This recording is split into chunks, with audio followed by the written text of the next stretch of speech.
All right. Hello, Mitch, and hello to all those who will watch the video recording later. And thanks, Mitch, for joining me live. So at least I don't have the feeling of being all alone. So tonight, oh, there is Caitlin joining us. Amazing. So tonight we will talk about the two last market structure that we need to study in A2 economics. We need to talk about monopolistic competition. We've already talked about perfect competition, monopoly, oligopoly. So this is basically the fourth big market structure that we must investigate. And we will just say a few words. There's not too much to say about contestable market theory. It's just there is one simple idea that your students must understand about this theory. And then if we have some time left, we will just review a bit this big chapter, the price system and the microeconomy. So again, feel free to prepare a list of questions or things that you would like us to review together, because obviously I will not have enough time to go through the entire chapter. So it's great if we can focus on two or three things that are more challenging, or especially for your students, or things, topics that for which you don't feel very confident in class. We will probably have about 30 minutes to go through these topics again together. The documents will be available shortly on the website. You may have noticed that they are not yet uploaded because, again, I want to improve these PPTs. Actually, last year I did not update them. So that's why it takes a bit of time to make sure that they are of the highest quality. But they will be summaries, PPTs will be available shortly. Okay, let's have a look at monopolistic competition. Let's get started. So as always, the first thing we have to do is just to describe the characteristics of this market. How do we define monopolistic competition? And usually what I like to do is just to say that is just like perfect competition. Everything is the same. There is only one thing that is different. It's that instead of having all firms selling the same product, now firms, they sell differentiated products. So careful again, make sure you insist that differentiated products are products that are similar. But not identical. Okay, you can't say that I don't know, a chair and a car, they are differentiated products, because otherwise they would not be in the same market. All right, so differentiated products, slightly different, yeah, like different designs, different could be qualities, different locations, things like that. Different characteristics in general, but basically this has to be the same good overall. Okay, like cars or different types of sodas or different types of food, you can say that they are differentiated products. All right, but apart from that, it's exactly the same as perfect competition. Many buyers and sellers, each of them has to be very, very small. We sometimes say that, remember, I forgot to include it in the PPT, but this is not something that is tested. We often say that demand and supply, they are atomistic, which means many small atoms, many small particles within that make up the entire market demand and market supply. So it's important to make sure that everybody is very small in this market. No barriers to entry or exit, okay, just like in perfect competition, free entry and exit. And the only difference is that, yeah, goods and services are now differentiated. They are similar. They are basically substitutes, but they are not perfect substitutes. In perfect competition, the products are perfect substitutes, which means that they are completely identical. There is nothing that can distinguish the output of one firm from the output of another firm. And this meant something very important. This meant that in perfect competition, the only thing that was important for consumers was the price. Okay, nothing else matters, just the price, and we always buy from the cheapest supplier. This is no longer going to be the case in monopolistic competition, simply because, well, consumers, they can have preferences for a particular design, for a particular quality, for a particular location, things like that. So basically, we will see that a price is no longer the only selection criterion for consumers, and the consequence is that, well, firms will have some market power. They will have the ability to change the price, or to charge a price that is above their cost of production, the marginal cost of production, and therefore they will be able to make, especially in the short run, profit. Okay, but let's not mix everything. Let's go step by step. For now, just say, all right, now businesses, they don't sell the same product. There are many examples, because this type of market structure is quite realistic. Even though, of course, in practice, there are always some barriers to entry or exit, and there are always businesses are a bit bigger than others. But the fact that now firms, they sell products that are differentiated, makes it more realistic than perfect competition. Typical examples could be, yeah, restaurants. There are some streets where you have 20 or 30 small restaurants. They all sell food, but they don't have to sell the same type of food. They don't have the same recipes and all. Could be hairdressers. If you look at 1 kilometer away around your home, there are probably, I don't know, 5, 6, 10 different hairdressers. Could be market stalls, driving schools, travel agents. There are many examples of markets that are close to monopolistic competition. Okay, they don't have to meet all those assumptions like perfectly, but they are relatively close to this type of market structure. Okay, so it's important that your students can give examples. My favorite example is definitely the restaurant, because yeah, there are some food streets or bar streets where you clearly have so many sellers, each of them selling something different. Okay, and the key idea here, and this is what I explained already, is that because now consumers, they basically have more choice, because in perfect competition, there are many sellers, but they all sell exactly the same thing. So we can't really call that a choice, right? But now that firms, they sell different products, consumers, they have to choose what product to purchase, or from one businesses. So price now is no longer the only selection criterion, because yeah, some consumers might prefer brand A, other consumers might prefer brand B. So now the consequence is that the demand that each firm faces in this market, it's no longer perfectly price elastic. Remember, in perfect competition, there was the market supply and market demand, and together they determined the equilibrium price. And for each firm in perfect competition, their demand curve was horizontal at that price. Because of course, if you had one firm who tried to charge a price above the equilibrium price, nobody would purchase the product from that company, so the demand would be zero. And if one firm in perfect competition decided to charge a price below the equilibrium price, then the demand it would face would be equal to the entire market demand. All right, so we had a perfectly price elastic demand in perfect competition. Now it's not going to be the case anymore. And it is very important to understand that, because it really changes absolutely everything. In particular, in monopolistic competition, if I try to raise the price of my product, okay, why not? Then I'm going to lose some customers, of course, because some customers will just feel like, oh, now it's too expensive. Okay, your product is too expensive. I'm no longer going to buy your product. I'm going to buy something else. However, I am not going to lose all consumers. I will still have some consumers who still purchase the product from me, even if it is more expensive, simply because they like my product better than the other products available in the market. Okay, so let's say that you have, I don't know, could be two restaurants. Oh, two what? Restaurants.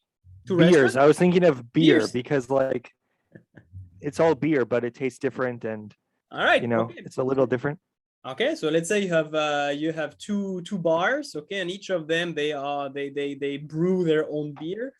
And let's say that one bar chooses to increase the price of the beer that they produce. Okay, you might have some consumers who say, oh, no, it's too expensive. I'm just going to go to the other bar. All right. But you might have other consumers who say, yeah, it's more expensive, but I still really enjoy that beer much better than the one in the other bar. So, okay, it's more expensive, but I will still go to this place because the beer is better. So of course, now it depends on consumer preferences. There will be consumers that will be more loyal to your products because they really have a strong preference towards it. They really like it much better than the alternative products. So you will lose some customers, the ones who, well, do not have a strong preference for your product, but you will, well, keep some market share. So if you raise the price, the quantity demanded falls, yes, but it does not fall to zero. You will still have some people buying your product. And it's the same reasoning if you decrease the price. If you decrease the price, then you will attract some customers. Yeah, there will be some customers that say, hey, now this product is actually cheaper. Let's buy this product rather than something else. But again, you will not attract the entire market demand because you will have some customers that will remain loyal to other products because they like other products better than what you produce. Okay, so you will gain some consumers, but you will not attract the entire market demand as was the case in perfect competition. And the consequence is quite simple. If you raise the price, the quantity demanded falls a little bit, but it does not fall to zero. If you decrease the price, the quantity demanded rises, but it does not rise to infinity, or it does not become the entire market demand. So what it means is simply that the demand that you face is downward sloping. That's all. So that's why product differentiation changes everything compared with perfect competition. You see, we only changed to one assumption. We only relaxed one assumption. We say, okay, now instead of having everyone selling the same product, firms sell differentiated product. And the big difference that it makes is that now instead of having an individual demand curve that is horizontal, we have an individual demand curve that is downward sloping. Something that you should really tell your students, because we have to be very careful, is really to distinguish when they talk about demand. Are they talking about the total demand curve or the total demand for a product? Or are they talking about the demand curve facing each firm, okay, the individual demand curve? So when I say each firm faces a demand curve that is downward sloping, then the concept of demand curve in this case means the individual demand curve, okay, facing each individual firm within this market. All right. And what it means is that now, because each firm faces a demand that is downward sloping, well, this means that these firms are effectively price maker. They can decide what price to charge. And of course, depending on the price that they are going to charge in this market, the quantity that they will sell will change. All right. They might choose to charge a high price and sell a low output, or they might choose to charge a low price and sell a larger level of output. All right. So firms in monopolistic competition, they are price maker. Just like in a monopoly, they face a demand that is downward sloping. So that's also a key difference with perfect competition. Firms are price maker in monopolistic competition. However, if we try to compare, a monopoly market and a market that is monopolistically competitive, well, of course, a firm in monopolistic competition is likely to have less market power than a monopolist, of course, for several reasons. But one reason is simply because in monopolistic competition, there are many other businesses in the market. There are many other businesses that sell similar products, that sell substitutes. And you know that when your students in AS, when they have studied the price elasticity of demand, they studied that that the PED, the value of the PED, depends on the number of substitutes. If there are many substitutes in the market, well, then in that case, the demand is going to be very elastic, very price elastic. And we will see, I don't want to say too much about that because it is a bit outside of the scope of the syllabus, but the more elastic the demand, the weaker the market power of a firm. In particular, if the demand is perfectly elastic, well, then there is no market power, okay? It's like if the price become price maker. On the other hand, if the demand is very inelastic, then this gives firms the possibility to charge a high price simply because they can make more profit by charging a high price. All right. So yes, that's why we often say that firms in monopolistic competition, they have some market power, but a weaker market power than in monopoly, because they still they still have to deal with the competition from all the other businesses within the market that sell similar products. And also because there are no barriers to entry and no barriers to exit. And we'll see that when we study a contestable market theory. They also face the potential competition from firms outside the market, of course, which was not the case within a monopoly. Remember, in a monopoly, we said that there are very, very high barriers to entry. So even if the monopolist charges a very high price, nobody can enter. They do not face potential competition from firms outside the market. But here in monopolistic competition, there is this possibility for new firms to enter the market if they feel like they can make a profit. So yeah, firms in monopolistic competition are price maker, but they usually have a much weaker market power than in a monopoly. Yeah, so this is what I explained here. Of course, how can we increase our market power within the market? We can try to increase product differentiation. Something that your students must understand is that the more differentiated the products, the weaker competition between those products. Okay, if you have two products that are almost the same, then competition is going to be very, very tough between those products, simply because consumers will be almost indifferent between the two products. Okay, the typical example would be Pepsi and Coca-Cola. Even though some people have a strong preference towards one product or the other, but in most cases, well, I would say that most consumers, they don't really care whether they drink a Pepsi or Coca-Cola, or at least they have a weak preference towards one or the other, which means that in that case, it's likely that price competition is going to be pretty tough, because that's the only way you can convince consumers to buy your product or your brand. But if you succeed in increasing differentiation to convince consumers that the products are actually very, very different, this reduces the competitive threat. This reduces the importance of price competition, and this will allow firms to charge higher prices, because consumers, they will be more loyal to one brand or to another brand. And this makes essentially consumers more captive. That's the word we use to refer to a situation where consumers are very loyal to a brand, and even if the price is higher, they will still purchase it. Captive consumers, or captive demand.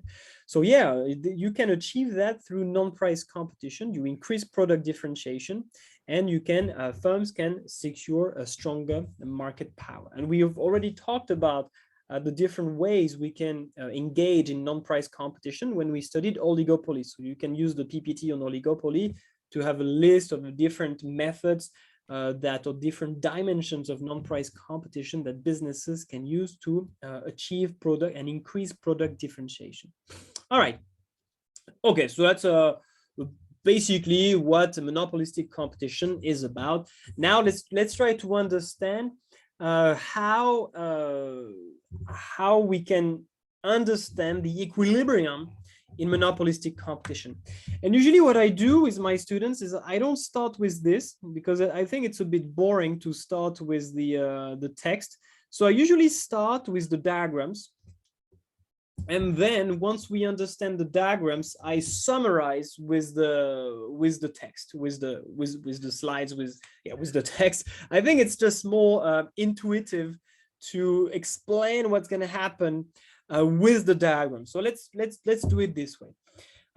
And yes, we will see that unlike a monopoly, there is a difference between the short run and the long run equilibrium. All right, but let's do it step by step. Okay, so as I explained, and this is really a key idea, the demand that is going to facing each individual firm is downward sloping. Okay, so it's so careful here. The demand that is represented here, this is not the total market demand. Okay, this is the demand facing one firm within this market, one firm.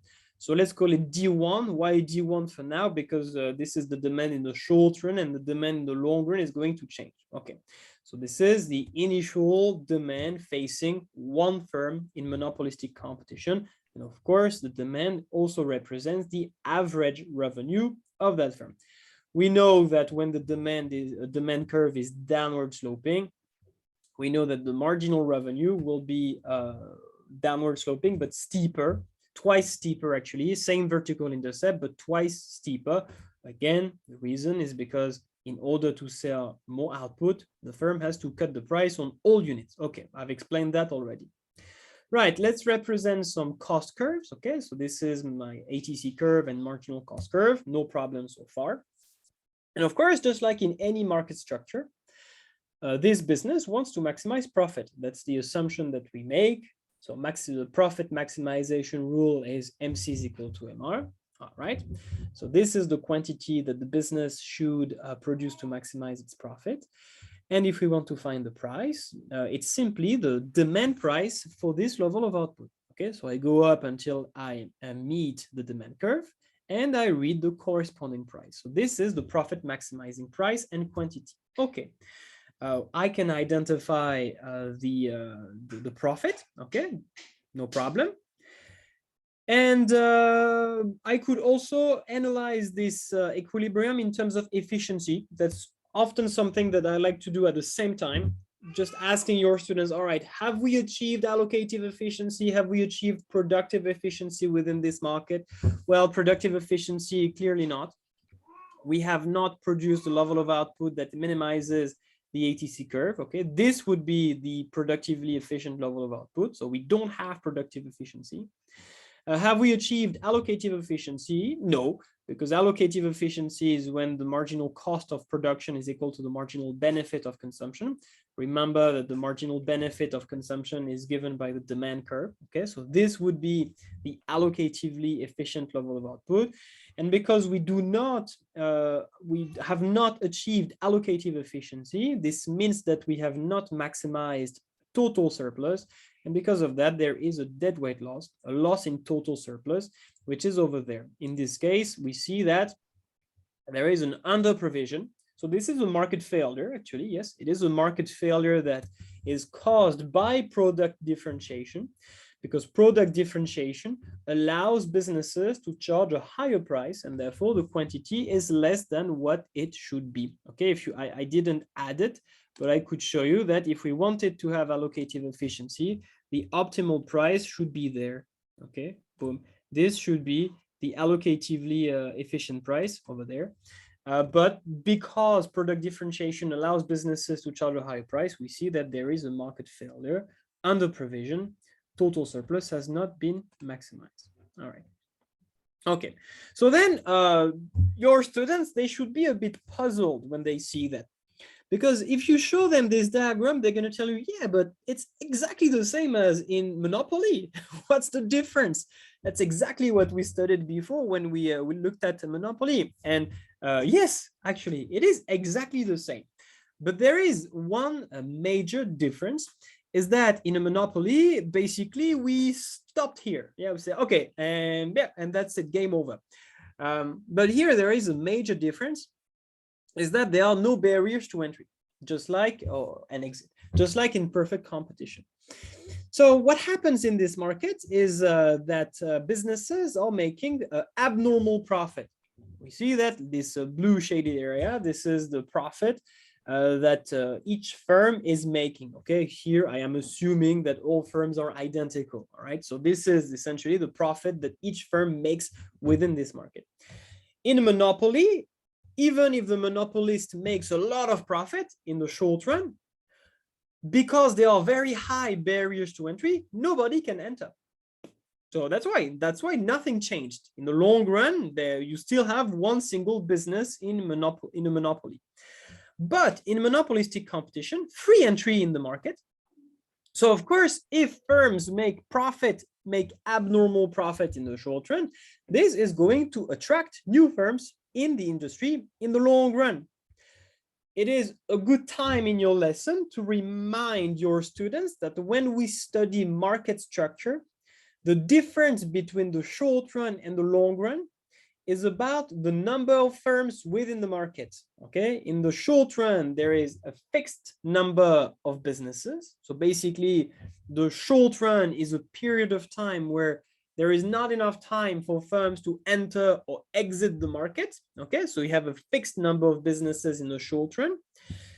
In the long run, however, we give enough time for more businesses to enter the market or existing businesses to leave, to exit the market. Okay, so it's always a bit tricky because you have already taught production theory, and in production theory, the difference between the short run and the long run is about, can you change the quantity of capital? Okay, in the short run, capital was fixed, and it becomes variable in the long run. All right. However, when we study market structure, especially the short run versus long run equilibrium in perfect competition, and same thing in monopolistic competition, it's not really about can we change the quantity of capital or not. It's really about the number of firms. Do we give enough time for businesses to enter and exit the market? Okay, so that's really the idea. So now, in the short run, in monopolistic competition, if firms make abnormal profit, in the long run, more firms will be attracted into this market. And yes, they can enter because there are no barriers to entry. So now there is something that is quite interesting that we have to distinguish. We have to explain the difference between this model and perfect competition. When we studied perfect competition, we said that, okay, so if we have more firms who enter in the market in the long run, then the market supply will increase and the equilibrium price will fall. All right. And basically, this entry process will stop when the new equilibrium price in the market is equal to the minimum of the average total cost. So everybody makes normal profit. All right. The problem here is that there is no supply curve, right? Do you see a supply curve anywhere? No. Careful, by the way, the marginal cost curve here is not a supply curve, of course. Remember that the concept of supply curve only makes sense, is only relevant when businesses are price taker. Okay, if a business is price maker, the concept of supply curve doesn't make any sense anymore. Okay, so there is no supply curve here. So how can we represent what's going to be the consequence in this diagram if there are more businesses who enter the market? And the idea here is quite simple. This is not going to have an impact on the marginal cost of production. This is not going to have an impact on the average cost of production. However, this is going to modify or to influence the demand facing each firm. And the idea is quite simple, actually. If you assume that the total demand remains the same, okay, let's say that there is 1,000 consumers, to keep it simple, there is 1,000 consumers in this market. And let's say that in the short run, we have 10 businesses. Okay, so 10 firms and 1,000 consumers. Then we can say that on average, each firm has a demand of 100 consumers. Okay, 1,000 divided by 10. All right. I'm keeping very, this is a very simple example that I use, but it's enough to understand what's going to happen. Okay, so 1,000 consumers, 10 firms, on average, 100 consumers per business. Okay, but in the long run, if you have more firms who enter, so you still have 1,000 consumers, but now you have 20 businesses. Well, now on average, each firm is only going to get 50 customers. Okay, so the idea is that when you have more firms who enter the market, and if the total demand, the total number of consumers remain the same, then each firm is going to end up with a smaller market share, okay, with fewer consumers, basically. So how do we represent or what's going to be the consequence of more firms entering the market? Well, we're going to end up with a decrease in demand. The demand is going to decrease because remember that this is the individual demand facing each firm. Okay, so on average, each firm is going to end up with less customers because there are more competitors. So the demand is going to decrease. Okay, it's going to shift to the left, a decrease in demand. But you also see on this diagram that it decreases, but you see that it also becomes flatter. It's okay if your students don't do that, but I encourage my students to do it because it shows that they really understand what's going to happen to demand. Because yes, demand decreases, but it's also likely to become more price elastic because as you have more firms in the market, it means that you have more substitutes. Okay, consumers, they have the choice between more businesses, more substitutes. So that makes them more sensitive to price changes. All right. So it's also likely that the demand will rotate and become flatter simply because more firms means more substitutes. All right. So demand decreases, it becomes a bit flatter. And then same question, when is this going to stop? When will this entry process stop? Well, this entry process will stop just like in perfect competition once each firm makes normal profit. And when does this happen? This happens when the demand curve becomes tangent to the ATC curve. Why? Because remember that as long as the demand curve is above the ATC curve, then that means that it is possible for the firm to make an abnormal profit. As long as the demand curve is below the ATC curve, like always, let me just show you two cases. Maybe it's going to be easier to illustrate it. All right. If I have a demand curve like this, for example, let me make it a bit bigger. It's going to be easier to see that. And let's use a different color. If I have a demand curve like this, so it's there are some levels of output at which it is above the ATC curve. Well, basically, it means that it is possible for me as a business to make profit. Okay, for any level of output, let's say from here to here. Okay, in this area, if I produce any of this quantity of output, I make abnormal profit. All right. So this is going to be the case as soon as the demand curve is above the ATC curve. However, if you have a demand curve that is always below, like something like that, always below the ATC curve, it means that I always make a loss. I always make subnormal profit. There is no level of output at which I can make a normal or abnormal profit. And the case here where you see that there is one single point of tangency basically tells you that there is one level of output, this one, at which you make zero profit, normal profit, and it's the highest profit that you can make. Okay, and you can see that clearly that anywhere else, if you are anywhere else here and here, you see that the ATC is above the demand curve. So the ATC is going to be above the price. So you would make a loss. You would make negative profit. So there is one single solution right here where the best possible profit that you can make is zero, which means that this would be a situation where firms maximize profit, but the maximum profit that they can make is zero. All right. And this is when the entry process will stop. Okay, because the best profit we can make is zero. If you had more firms who entered the market, then the demand would decrease even further. It would become even flatter. And then at that stage, all firms would make negative economic profit. So of course, this is not something that is sustainable in the long run. Okay, so basically to summarize, firms will enter, more firms will enter because they are attracted by this profit. The demand curve is going to decrease and to flatten. As it decreases, of course, the profit made by each firm is going to decrease. And this entry process stops when there is a tangency between the demand curve and the ATC curve, because at that point, all firms make exactly normal profit. Caitlin, you have a question. How to make sure that the quantity at tangent point here is the intersection between MR and MC?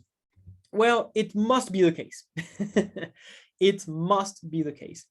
And it's actually a very good point, because this is a typical mistake that students make. I know exactly what you're saying. So let me show you. What if we do something like that? What if we do something like, it's going to be hard actually. What if I do something like this? What if I say, okay, this is MR,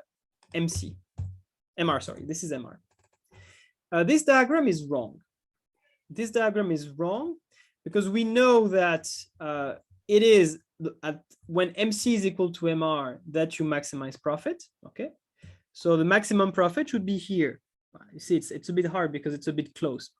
This is not the level of output at which we maximize profit. At this level of output, we actually make a loss. Okay, because you see that at this level of output, ATC, okay, it's not super clear on my diagram, sorry, but at this level of output, the ATC is slightly above the demand curve, which means that we really make a negative profit. However, we see that at this point here, where at the point of tangency, it is the level of output at which we make the highest possible profit, even if it's 0, but it's still the highest possible profit that I make. And therefore, MC must go through MR at that point.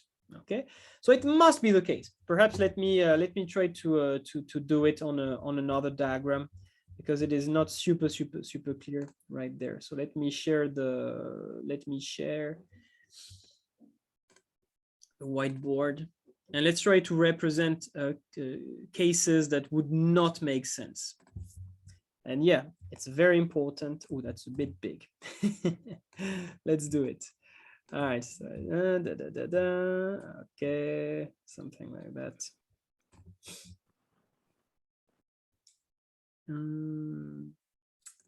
I'll try to make it as nice as possible, but I'll do my best, I promise. Okay, what if we have something like that? Okay, so it's going to be ATC. That's going to be my marginal costs. Oops. It's not very beautiful, sorry. My demand curve, let's put it in blue. If I have something like that. Let's make it a bit flatter. Okay, so let's put some labels. So this is my demand, this is my ATC, and this is my marginal cost. All right. So clearly, we see that the level of output that maximizes my profit is clearly here. It's definitely here. Why? Because, sorry, I didn't label the axis quantity price, of course, because for any other level of output, the ATC is above the demand curve, which means negative profit. Okay. At this point, ATC is equal to demand, so price, and therefore 0 profit. So it means that at that level of output, this is when I maximize my profit. And therefore, if this is where I maximize my profit, then MR must go through MC at that point. So which means that if I have a diagram like this, if I do this, if this is MR, it's wrong. Okay, this diagram is wrong because you see that MR, yeah, this is MR, of course. You see that MR does not cut MC at that level of output. It's a mistake. If I do this, it's another mistake for the same reason. MR does not cut MC at this particular level of output. So it must be the case. And it's a very good point, and it's important that you insist on that. MC must go through MR at this level of output. So this last case here with the thicker MR, let me make it even thicker. This is the proper MR that goes through MC at this level of output. Okay. And many diagrams are incorrect because of that. So it's important that you insist with your students. Do we need to make sure the gradient of AR twice? So it's the opposite, right? The gradient of MR should be twice the gradient of AR, okay? Because MR should be twice steeper. Well, roughly, yeah. Well, you don't need to do that super precisely, but roughly speaking, yeah, it should look like that. But most importantly, if you have to choose on whether to focus on the gradient or focus on the intersection, I would focus on the intersection. Okay, make sure that MC cuts MR over there. To me, this is really what matters above all. All right, and you see that this is the case on my diagram. Okay, MR cuts MC over there, exactly at the level of output QM, where there is this point of tangency between the ATC curve and the demand curve. Okay, and this is a price that maximizes profit, but the maximum profit that I can make is 0. Of course, normal profit, just like in a perfect competition. The best job I can do is to make normal profit. Okay, same thing. Let's talk about efficiency. Do we achieve efficiency here? No. And that's quite interesting, because remember that in perfect competition, and you should always try to do that with your students, to compare with other market structures. It's a good way to review. And it's often interesting in essays to just say, okay, oh, in monopolistic competition, we have this. This is different from perfect competition for this reason, and so on. In perfect competition, in the long run, because now we have a long run equilibrium, remember that we both achieved productive and allocative efficiency. But now you see that, do we have productive efficiency? No. Okay. This would be the productively efficient level of output. And you see that we are below. And actually, it's always going to be the case. We will always produce in the long run, I mean, in monopolistic competition, we will always produce less than the productively efficient level of output. And we call this gap EC for excess capacity. Excess capacity, this is the difference between what we currently produce and the productively efficient level of output, which we can also call the minimum efficient scale. Yeah, remember that the level of output that minimizes the ATC curve in the long run, we call that the minimum efficient scale, which basically represents the level of output at which we have exploited all possible economies of scale. All right. If we produce more, we would start experiencing these economies of scale. Why is this always going to be the case? And there are some MCQs about that. Well, simply because we know that in the long run, in monopolistic competition, there will be the equilibrium, QM, is going to be the point at which you have a tangency between the ATC curve and the demand curve. Okay, always you will have this tangency. And what do we know? We know that the demand curve is downward sloping. All right, always, because of product differentiation. Since the demand curve is downward sloping, then it must be the case that the ATC curve is also downward sloping at QM, because we have a point of tangency.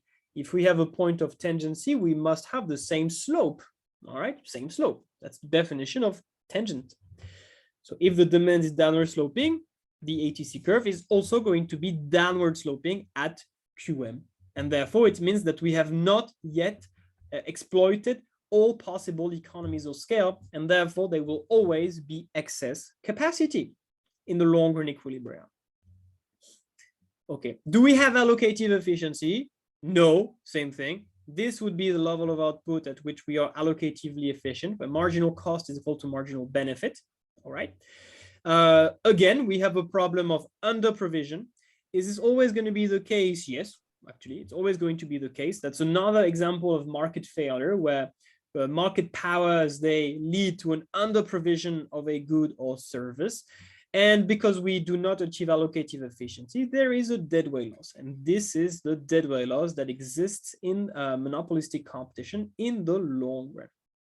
So you see, I have not explained anything with text. All my explanations, they rely on these diagrams. And actually, I have already explained everything. I have already explained everything there is to know pretty much about monopolistic competition, just using diagrams. Okay, do you have any questions at that stage? Before I do the opposite case, the case where firms make a loss in the short run. Do you have questions?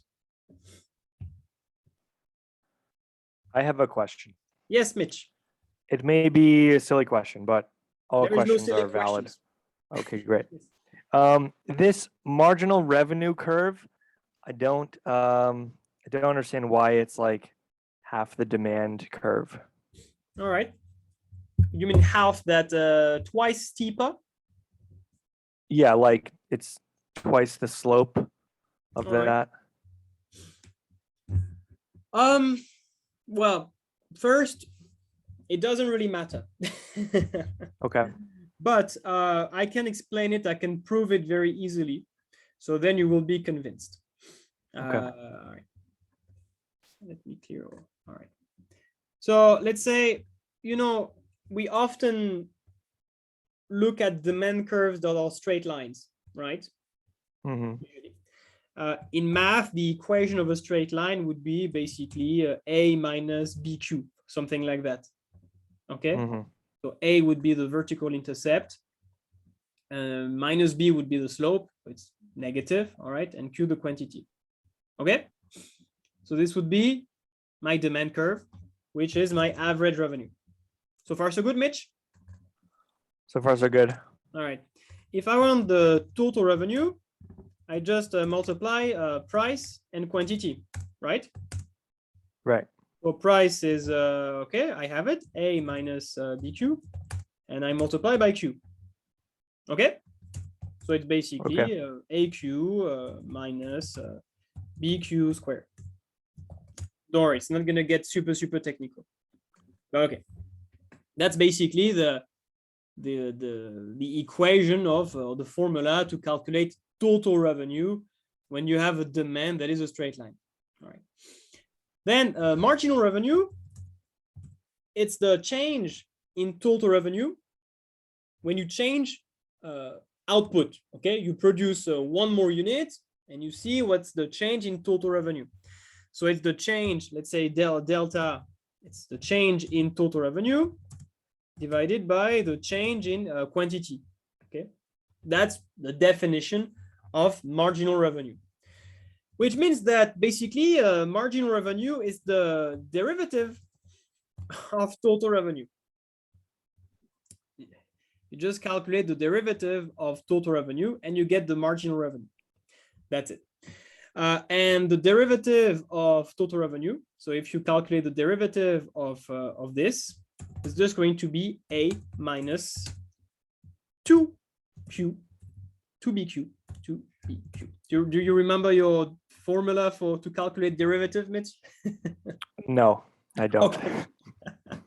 All right. Don't worry about it. But just remember that, okay. And what we see is that MR, so you see it's same vertical intercept as the demand curve, A, same vertical intercept, okay. But you see that the demand had a slope of minus B, and now the marginal revenue has a slope of minus 2B. So it's just a mathematical property. There is no intuition behind it. It's just something that is true when you have demand curves that are straight lines. But I think you remember why MR is going to be a great smaller than AR, right? This, I think you probably understand that why in this case, just like in a monopoly, when the demand curve is downward sloping, why the marginal revenue is going to be less than the average revenue. Remember that? I think so, yeah. All right. Again, the typical the basic idea is that this is because every time, if we want to sell one more unit, the good news is that, yeah, we sell one more unit. So this is something that's going to increase our total revenue by the amount of the price. Okay, if I sell one more unit, the extra revenue that I get is the price of one more unit. Okay, good news. But the bad news is that in order to sell that extra unit, I have to cut the price on all previous units. So, which means that the marginal revenue is going to be less than the price at which I sell the last unit, because I have to cut the price on all previous units. Okay, so that's really, this is important. Why is it exactly half the demand? Why is this exactly twice steeper? It's just a mathematical property that we can prove like this, just using the remembering that MR is just the derivative of TR, and using these three lines, we can prove it quite easily. All right, okay. Don't worry about it. Just tell your students, okay, this is something we can prove, but it doesn't really matter. Just remember, same vertical intercept and twice steeper when demand is a straight line. Other questions?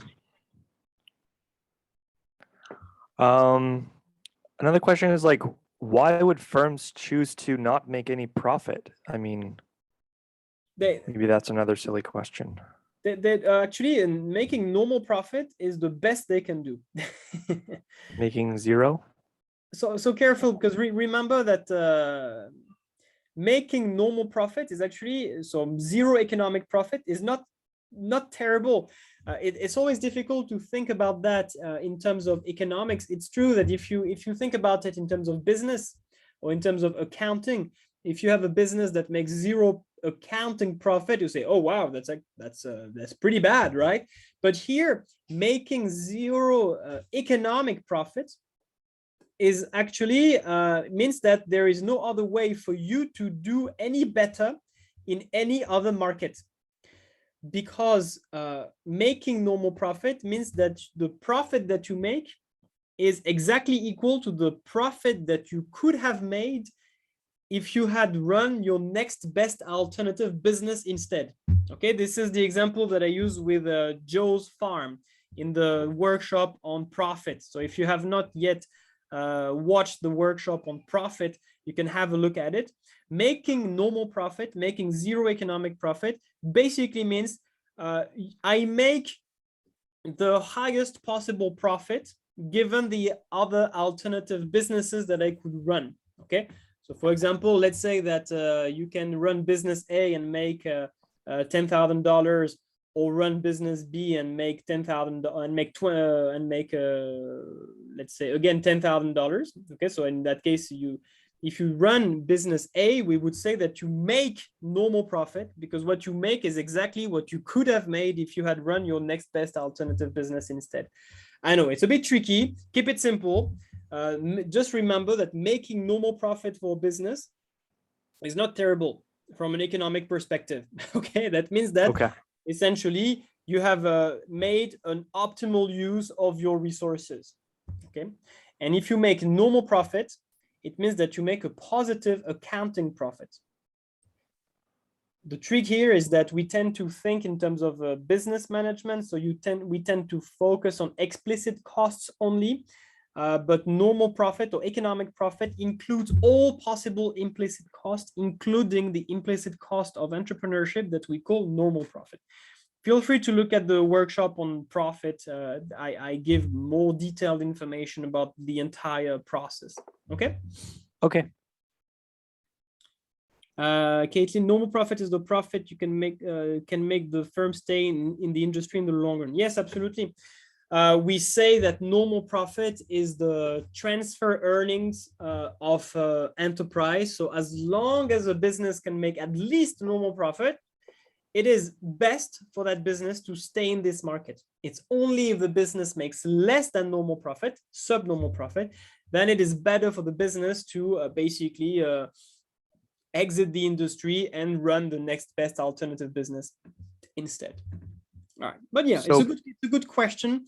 And if your students also study business, they might be confused about that and say, yeah, but zero profit, you can't survive. Well, that's zero economic profit. This is not zero accounting profit. All right. Any other questions? All good?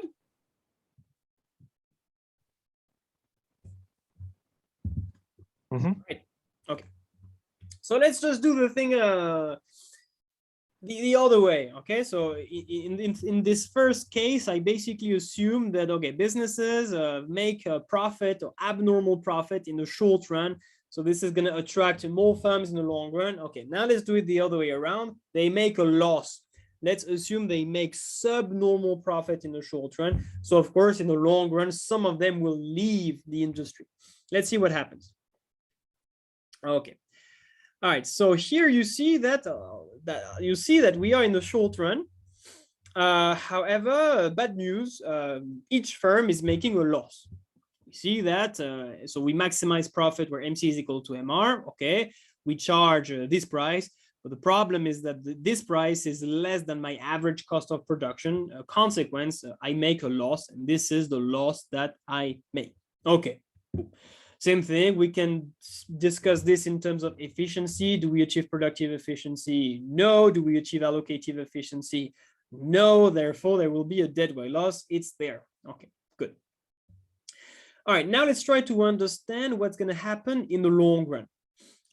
Businesses make a loss, right? So in the long run, when we allow enough time for businesses to exit the industry, some of them will leave. Some of them will exit the industry because it is not sustainable to make a loss in the long run. All right. So now what's going to happen? How can we represent what's going to change in this diagram if firms leave the industry? Well, that's exactly the same logic as before. We just have to reverse it. So now we have the same total number of consumers. So let's say we have 1,000 consumers, and let's say that initially we had 10 businesses. So on average, each business got had 100 customers. But if you have 5 businesses who choose to leave the industry, okay, so you only have 5 businesses left, and if you still have 1,000 customers, then now each remaining business will have an average of 200 customers. Okay, there are fewer businesses, so consumers, there are more consumers for each business that is left in the market, basically. So the idea here is that when firms leave the industry, the demand facing each firm that remains, or each firm that is left in the market, will increase. There will be an increase in the individual demand facing each remaining firm. And just like before, something that is quite interesting, so this is what I represent here. You have fewer firms left, so each of them gets more customers. So there is an increase in demand, rightward shift of the demand curve. But you see that I have also made my demand curve rotate and become steeper. Why? Because there are fewer firms in the market. This means that there are fewer substitutes, okay? And because there are fewer substitutes, it's likely that the demand will become less elastic. Okay, so less elastic means steeper. So that's why I represented a demand curve that increases and at the same time becomes steeper. And same question as before, when will this exit process stop? Well, this exit process will stop once all the remaining firms make normal profit. Okay, so of course, if they make normal profit, well, now they no longer have incentives to exit the market. Those who are left, they are actually happy staying in the market. Okay, that's the best possible use of their resources, to stay in the market. Okay, so same thing. This exit process will stop once the demand curve becomes tangent with the ATC curve. Okay, so this is my new demand curve in the long run. The demand curve facing each individual firm. This is my new marginal revenue curve. So same thing, be very careful. The intersection between MC and MR has to be at the level of output at which there is the tangency between ATC and average revenue. All right, otherwise it doesn't make sense, because this is when you maximize your profit. And again, maximum profit is 0, but this is the best you can do. And again, this is economic profit, which includes all implicit costs. So here there is normal profit. Okay, so the exit process stops.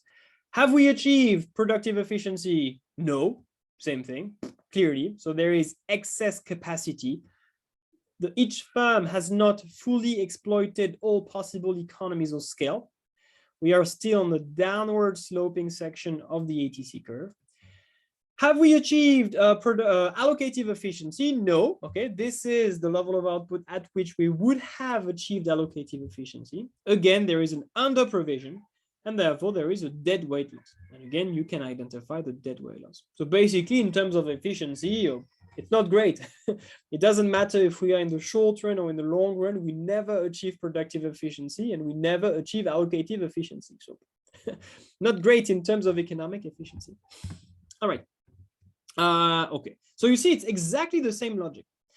Then what I did is that I designed an example to try to illustrate it, and hopefully using something that's going to make sense to the students to understand what's going to be the adjustment between the short run and the long run in monopolistic competition. And actually, I had this idea when I was working for my previous school, because in my previous school, we didn't have a cafeteria, we didn't have a canteen. So the students, they were actually going outside and they were going to the restaurants in the street every day for lunch. And of course, because we were pretty, well, not a big school, but I think we had 300 to 400, 500 students. There were a lot of restaurants just outside the school. So students, they had many options. They had many different types of food available. Okay, so I tried to represent it. All right, so we have the school in the middle, and pretty close to the school, there are many options to eat, like street food. Of course, this was not only street food, but let's say that, okay, let's say that this is street food, all right? So let's say that we have 200 students. So this is the, of course, you should not really call that demand, because demand is a relationship between price and quantity, but okay. Let's say that this is the total demand, 200 students. And in this example, we have 10 sellers, okay? 1, 2, 3, 4, 5, okay. We have 10 sellers selling street food. Okay. So again, on average, this means that each seller is going to get 20 students. That's the individual demand of each seller, right? And let's say that, well, in that case, each seller is making a profit. Each seller is making abnormal profit, okay? Each of them is making an abnormal profit of $100 in the short run. All right, good. Well, the story doesn't end here, because of course, if you have businesses that make abnormal profit in the short run, this is going to attract more businesses. Say, hey, wow, this street is great. We can make a lot of money. There are many students who buy food. There are not so many other sellers in that street, so it's great. So I'm going to move my my business, or my I don't know, my truck, my pizza truck, for example. I'm going to move it to that street, and I can make a lot of money. And yeah, typically there are pretty low barriers to entry, right? If you want to sell street food, pretty low barriers to entry, so it's quite realistic.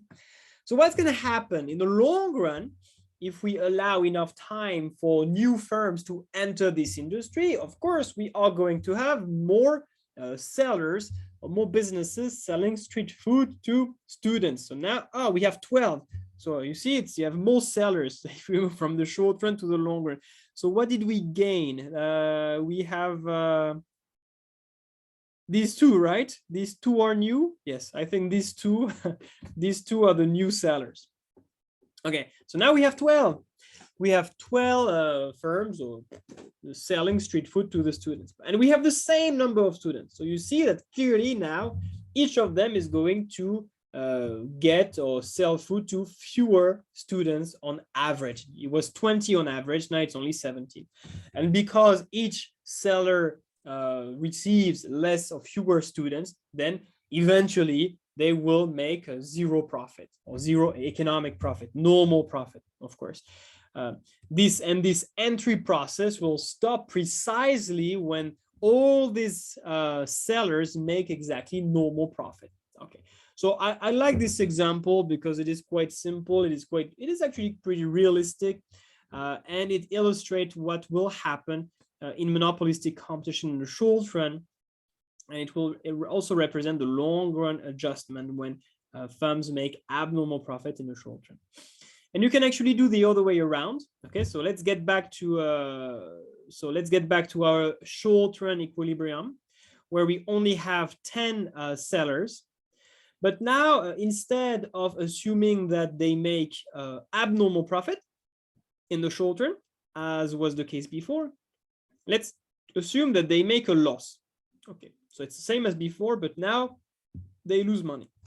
So what's going to happen in the long run? Again, if we give them enough time to enter or exit, well, in that case, if they make a loss, they want to exit. So some of them are going to move to another street, for example, to a place where they feel like they can do more business.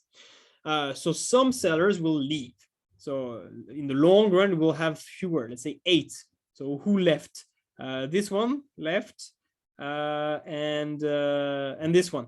Okay, so this one and this one, you see, they are gone. They say, oh, this street is not great, there is not enough business, we make a loss, so we go somewhere else. All right, but what this means for those who remain is that those who remain, they now they now have more business because there are more students. Initially, each of them had an average of 20 students. Now each of them has an average of 25 students. And again, when will this exit process stop? This exit process stop once all remaining businesses make exactly zero economic profit. Okay, I like this example, and I think it's again pretty clear, and it seems to make sense to the students. Does it make sense? Yeah. Do you like this example? Do you have any questions about this example? Is it okay?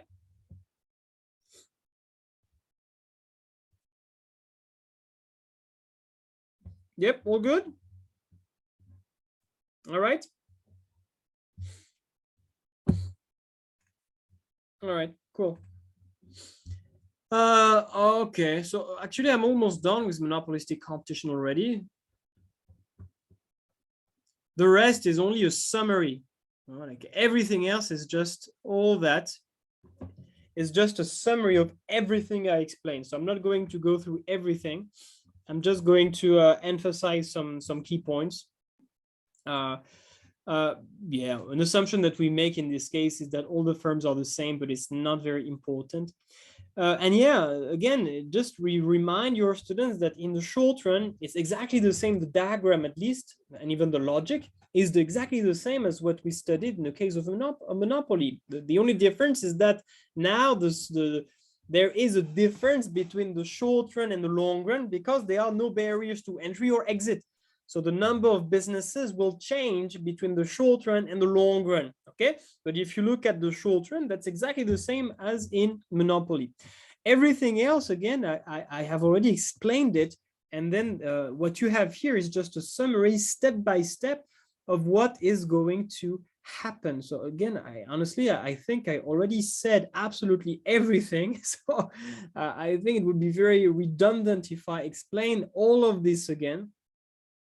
It's just a summary of what I explained. I said everything. There is one last thing, same thing about efficiency. Yes, we will never achieve allocative efficiency. We'll never achieve productive efficiency. And something that is quite important, because again, there are some MCQs about that. In the long run, there will always be excess capacity. It's a keyword, and your students must know that. Excess capacity, it's the difference between the minimum efficient scale and what they currently produce. And it's basically a situation where what we produce is less than a minimum efficient scale. What it means is that, yes, businesses have not fully exploited all available economies of scale. Okay, if they increase their level of production, this would lead to a lower average cost of production. Excess capacity, always the case in the long run equilibrium. All right. Yes. So then there is one last thing that is interesting to discuss with your students. And it's basically, you can ask them a simple question. You can just ask them, all right, if you had the choice, let's say that you want to buy some food, you are hungry, you want to buy some food. Would you rather buy food in a perfectly competitive market or in a monopolistically competitive market? It's always long to pronounce. Monopolistically competitive market. All right. What would you like better if you had to buy food? And it's actually something that is very interesting to discuss, especially in an essay. There are pros and cons in both markets. The main advantage of perfect competition is that the price is going to be lower, all right, because the demand is basically perfectly price elastic, and we saw that we could. It's not a very proper comparison, but if we were in perfect competition, we would achieve allocative efficiency, and basically, let me try to show you. Basically, in perfect competition, we can say that the price would be here, okay, where MC is equal to AR, so we achieve allocative efficiency. So you see that monopolistic competition has clearly one disadvantage: a higher price. The price charged by each firm in monopolistic competition is higher than the price that would be charged in perfect competition. This is true in the short run, but this is even more clear in the long run. Okay, in the long run, again, In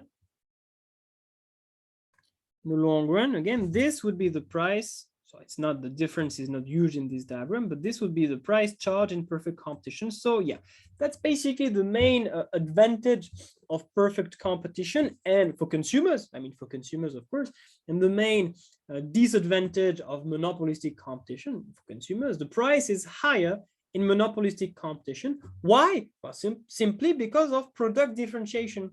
Some consumers like one product better, and firms, therefore they can charge a higher price because some consumers will still buy it. Firms have some market power, and they use this market power to charge a higher price. All right, but monopolistic competition has a great advantage, is the fact that there are many firms that sell different products, which means that consumers have more choice. They have more choice, and it's great, right?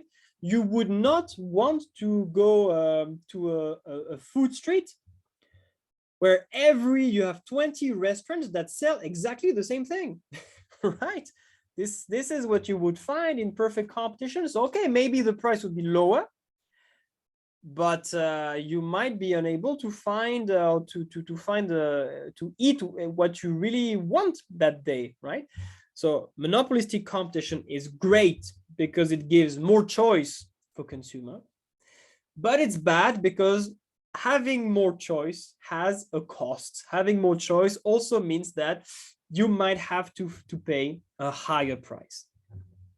And there is one last thing that we can say about monopolistic competition, something that can harm consumers, is that, of course, because firms, they can try to differentiate their products, it's quite likely that they will invest a lot of money in advertising to try to convince consumers to buy their products rather than the products of competitors. And this spending on advertising is likely to increase their cost of production, and a higher cost of production might lead to higher prices. So this is something that we have not even identified in the diagrams, but that might be a problem. If you can differentiate your product, then you might spend a lot of money on advertising and high cost of production, high price for consumers. So that's another problem with monopolistic competition. In perfect competition, there is, as if you are one business, you can't really advertise, right? Because everybody sells exactly the same thing. So what's your incentive to advertise for your company if you can't differentiate your product? So that's also one consequence of perfect competition. You don't have the possibility to advertise in perfect competition because you can't differentiate your product. And it's quite efficient in the sense that that keeps your cost of production as low as possible. You don't waste resources on advertising, and therefore this is something that can contribute to lower prices for consumers. And yes, I think that's about it. So it's what I really like this discussion on choice versus price. So, all right, it's here. So even though consumers face a higher price, they benefit from greater product diversity. Quite important to mention that point. And then yes, a last point on advertising, just saying that yes, in monopolistic competition, we might spend a lot to convince consumers to buy our product. This might raise our overall cost of production and eventually lead to higher prices for consumers. This PPT on monopolistic competition is concluded by an exercise, a simple exercise just to make sure that students have understood everything. So I have not typed the key, so we can just do it together very briefly. So what is so I just give this slide or this diagram, and I ask students a few questions. So what would be the profit maximizing level of output? Well, of course, MC is equal to MR. Okay, so we would be there. At what price would the firm sell its products? So once we have found the QM, we go up until we meet the demand curve and we read the corresponding price. Okay, so that would be the price.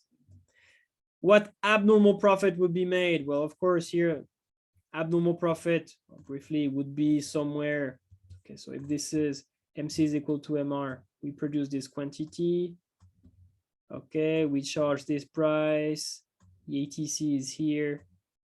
All right, so profit would be basically this area. Okay, so this is the abnormal profit that is made by the business. Is this a short-term or longer equilibrium? Of course, this is a short-term equilibrium because in the long run, we always make normal profit. If this was a longer equilibrium, we would have a demand curve that would be tangent to the ATC curve. So this is a short-term equilibrium. What's going to happen in the long run? What will be the subsequent adjustment? Well, now that there is abnormal profit in the short run, more firms will enter. I can show you. More firms will enter the market because they are attracted by this abnormal profit. And then we will have a new demand curve that's going to be lower because we have more firms, but also flatter. And eventually this, okay, so this could be the new demand curve. So lower, each individual firm gets fewer customers and the demand is more price elastic because more firms means more substitutes. So this could be our new demand curve in the long run. So it would actually produce now this level of output. Okay, so we would have MR that would be somewhere here, something like that. So this is what would happen as we move from the short run to the long run. Right. Okay, at what level of output would PE be achieved? Of course, PE is achieved at the minimum of the ATC, so this would be over here. Okay, and I'm done with monopolistic competition. Please, questions before we move on and talk briefly about contestable market theory. Mitch, any questions? Caitlin, any questions? Looking at it, just no questions right now. I just need to go over the chapter a bit more and then okay. I think I'll be all right. Okay.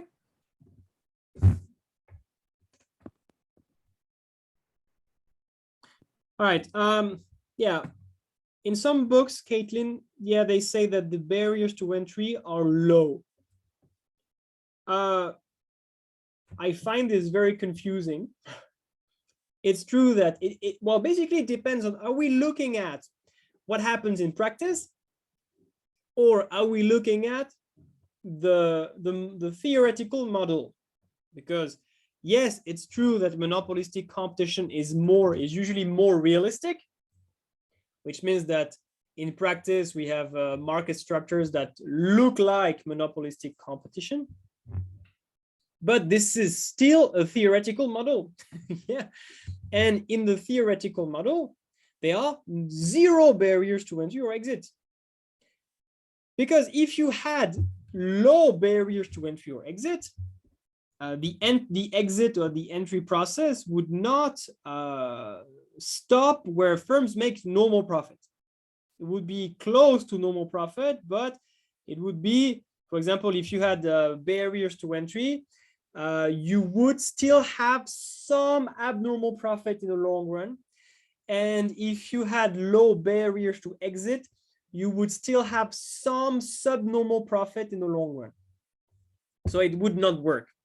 So if we look at this theoretical model, and if we look at these diagrams, the diagrams that I used, basically they are consistent with the assumption of zero barriers to entry or exit. Otherwise, it doesn't make sense. In practice, however, we never have zero barriers to entry or exit. Okay, so when we look at actual markets or actual industries that look like monopolistic competition, we never have zero barriers to entry or exit. We only have low or very low barriers to entry or exit. But then this is not what the theoretical model explains. So this is not what the theoretical models is like. Okay, so what we did together and what your students must know is the theoretical model, and we assume zero barriers to entry. Yes, a setup cost is also a barrier to entry, especially because it tends to be a sunk cost. If it is, especially if it is a sunk cost, then it acts as a barrier to entry. So yeah, I think it makes more sense. It's more coherent to say no barriers to entry or exit. Other questions? All good?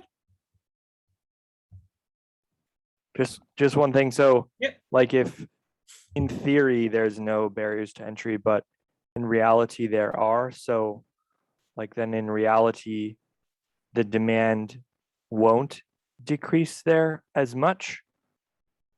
So it's not really about what we have in theory, what we have in practice, but sometimes, yeah, we look at industries, like actual industries, and we try to determine whether, okay, is this closer to an oligopoly? Is this closer to a monopoly?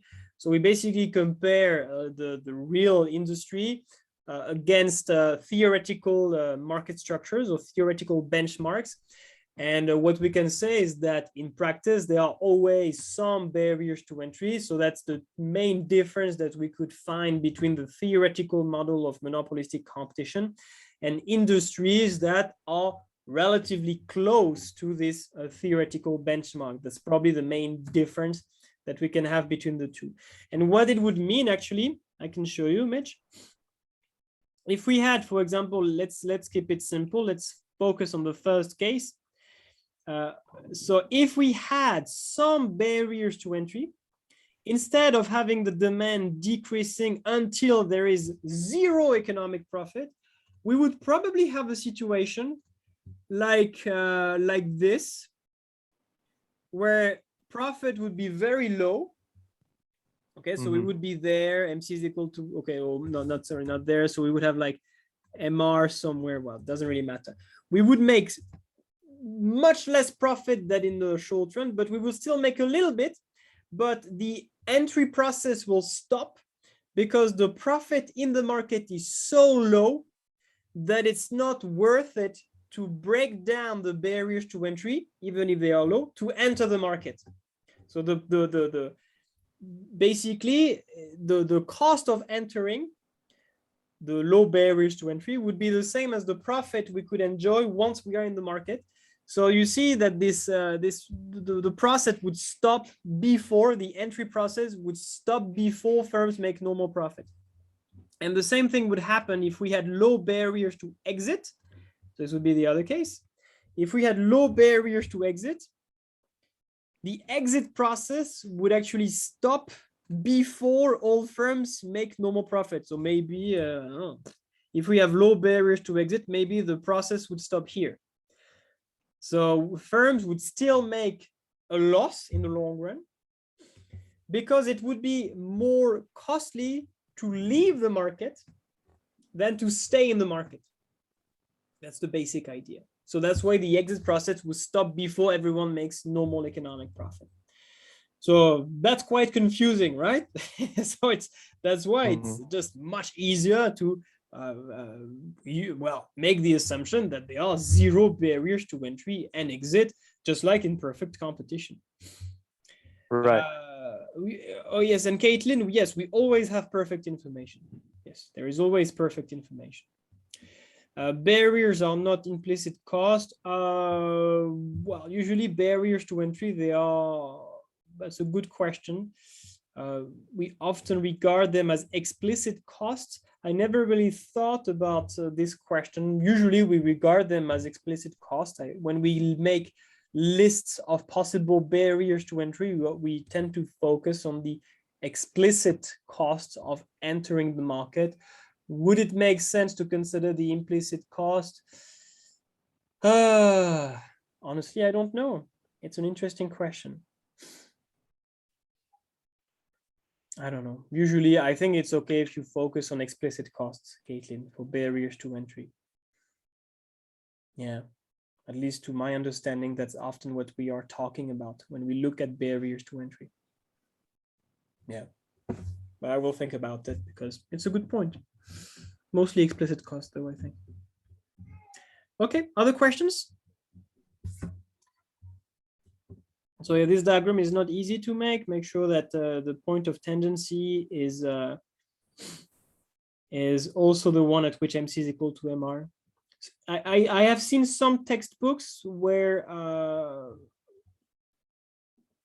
on one single diagram, you have the short run and the long run equilibrium. I find them very like too complex.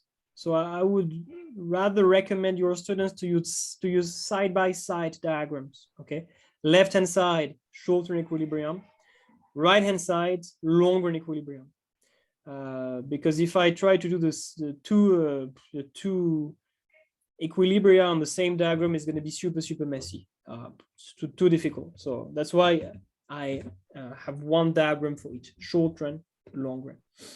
Okay, good. Let's talk about contestable market theory. Okay.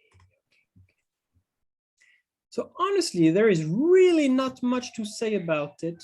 And yeah, and there are not so many questions in the exam. There are some MCQs, and actually most of them don't make sense actually, so that's going to be a bit hard for me to explain, but I'll try to tell you why I feel like most questions don't really make much sense about contestable market theory. I don't think I have seen many essay questions about that. I think I remember one data response, but okay, basically it is still important. There are some questions, but it is not as central as the other market structures. So first, what is usually a theory is something that is developed to explain something. No, there is something we observe and we say, oh, that's weird. I don't understand it. And there is no one, or there is no theory to explain why what I observe happens. So we make a theory to make sense out of it. In the case of contestable market theory, what is really important to understand is, okay, what does it explain? Or what does it attempt to explain?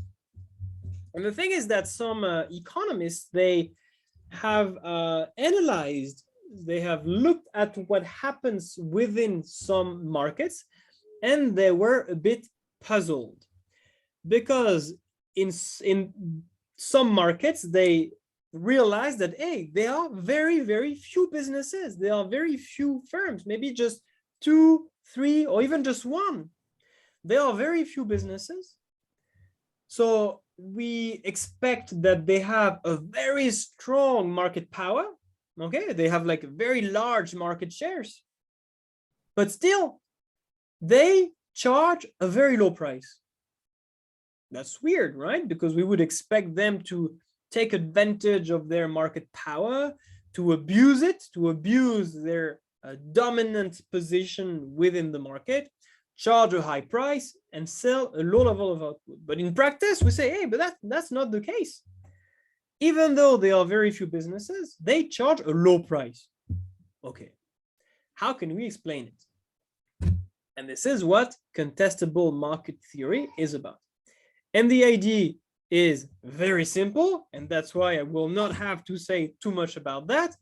The idea is that they charge a low price because they know that they anticipate that if they charged a higher price, this would attract many competitors within the market. Because if they decided to charge a high price, so they would make more profit, the absence of barriers to entry, or the fact that the barriers to entry are very low, would attract many new firms in the industry, would considerably increase competition, and therefore it is just better for them to charge a low price to reduce the incentives for new firms to enter the market. So basically, why do they charge a low price even though they have a strong market power? Because they are afraid of having new firms entering the market and competing with them. How do we call this strategy? limit pricing. This is limit pricing. We charge a low price to make sure that potential entrants choose not to enter. And that's pretty much it. That's pretty much what is the idea of contestable market theory.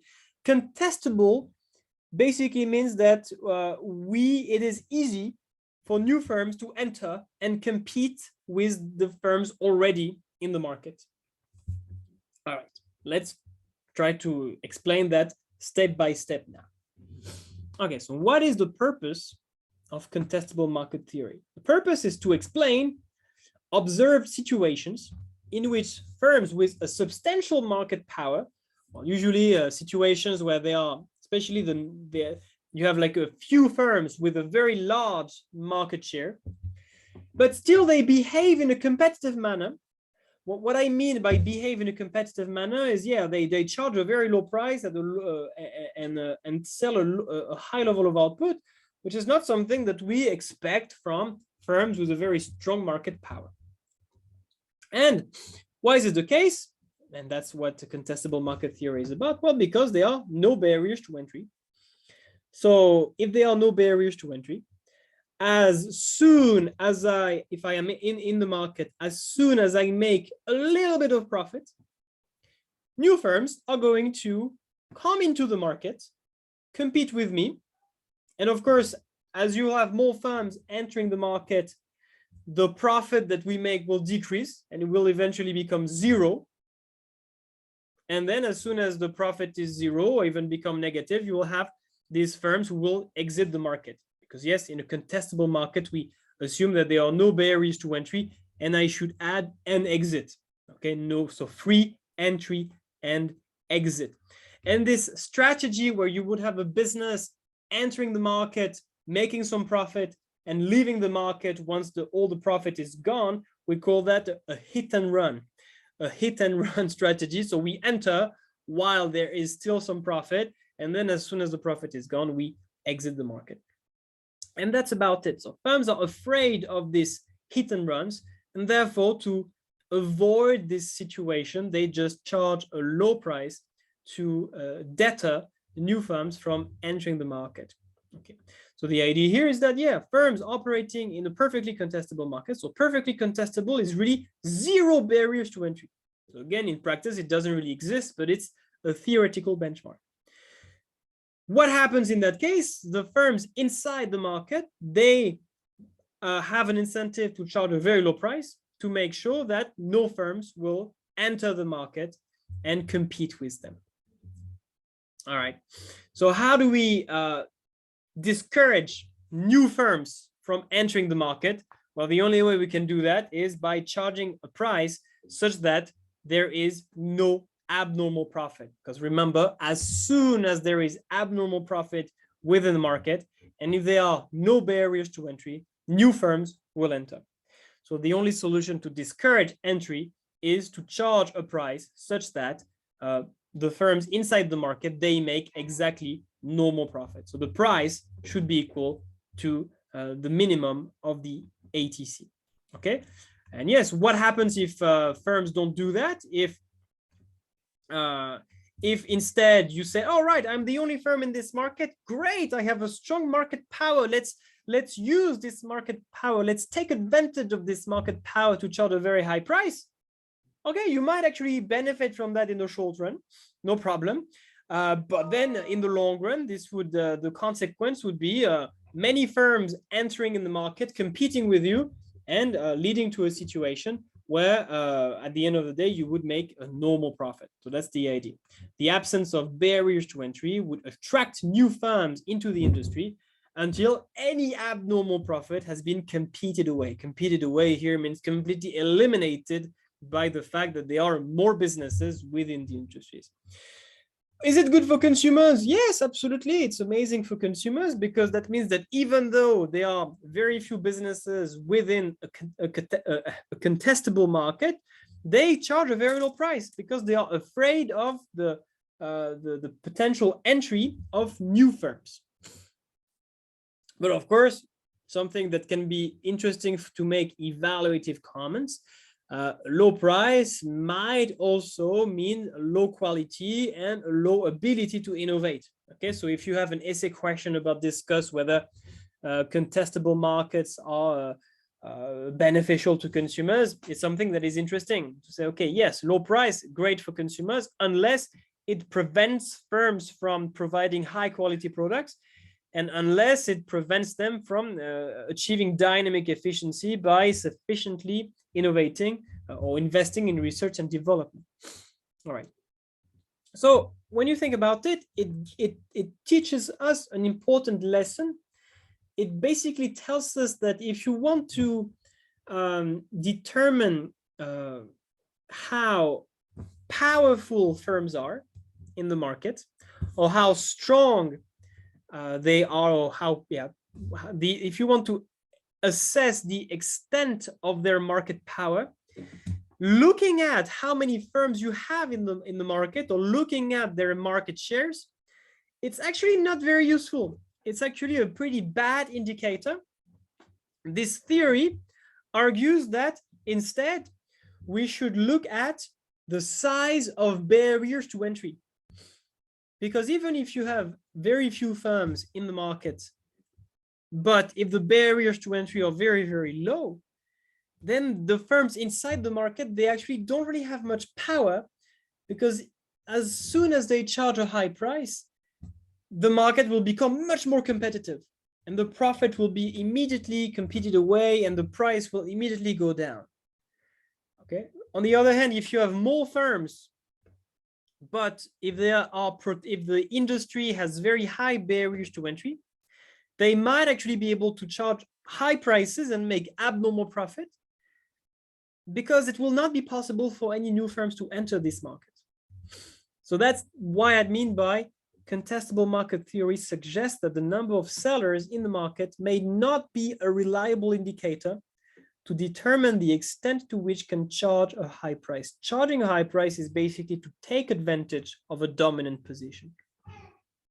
Yeah, firms will only be able to charge a high price and to take advantage of their dominant position if there are sufficiently high barriers to entry, because in that case, they can make abnormal profit and nobody will enter to compete with them if it is too costly for new firms to enter.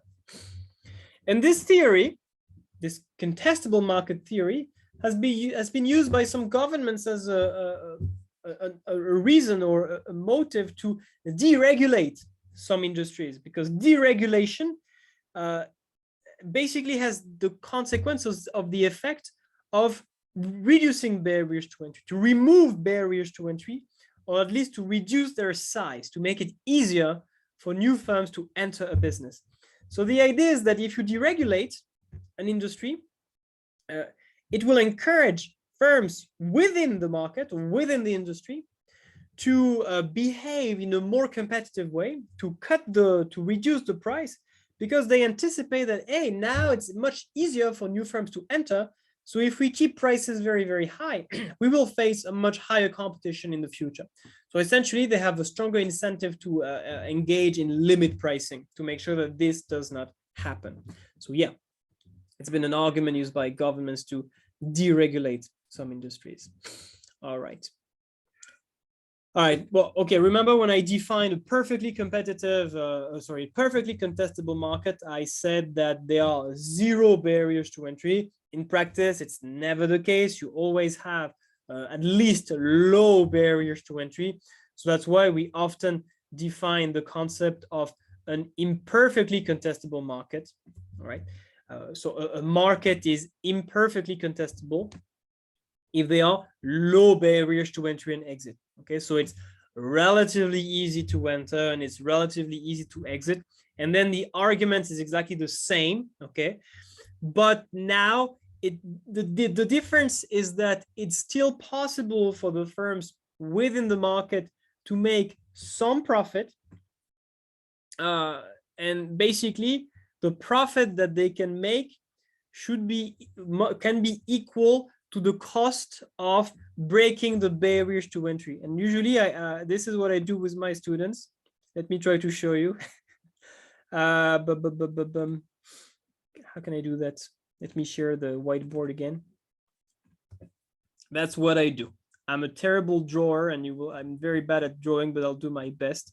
Okay, so usually I do this, and I try to draw a beautiful character. Okay, okay. Amazing, right? Oh, I can't even draw the eyes. Okay, beautiful.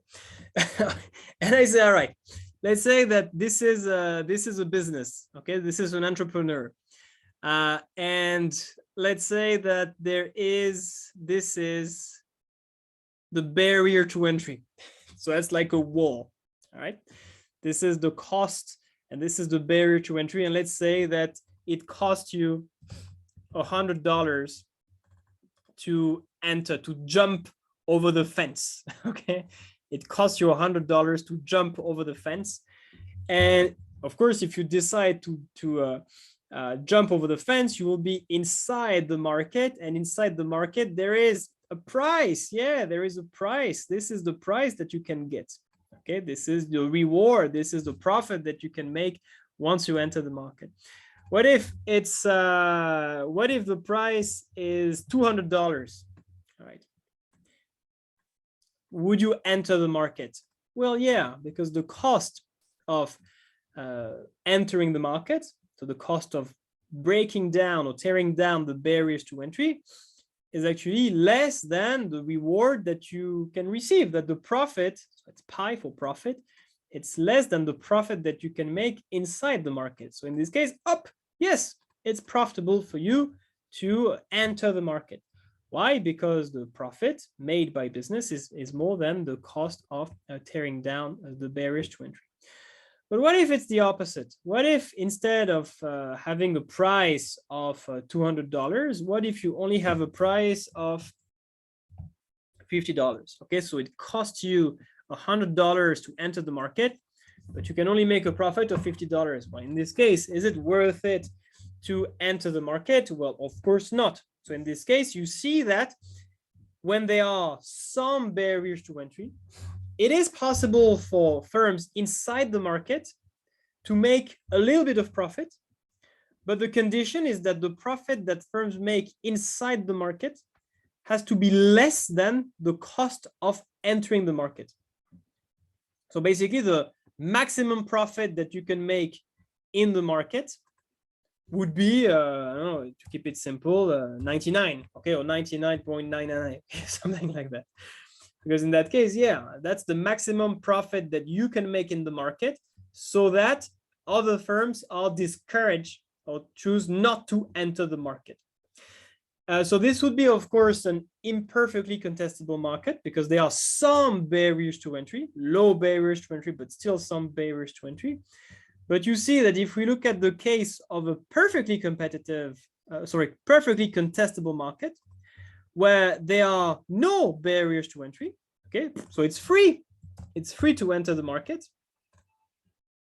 Well, that clearly, do you see that in that case, the maximum profit that you can make, so firms choose not to enter. Okay, so if it's free to enter, $0, well, you can't really make any profit, because even if you make $1 in profit in the market, $1, well, then it's still profitable for firms to enter. Okay, so that's why in a perfectly contestable market, the maximum profit you can make if you want to discourage entry is $0, normal profit. That's why. So that's the main difference between a perfectly contestable and an imperfectly contestable market. And that's what I explain here, okay? So in practice, there are always some barriers to entry. So markets are at best imperfectly contestable when the barriers to entry are very, very low.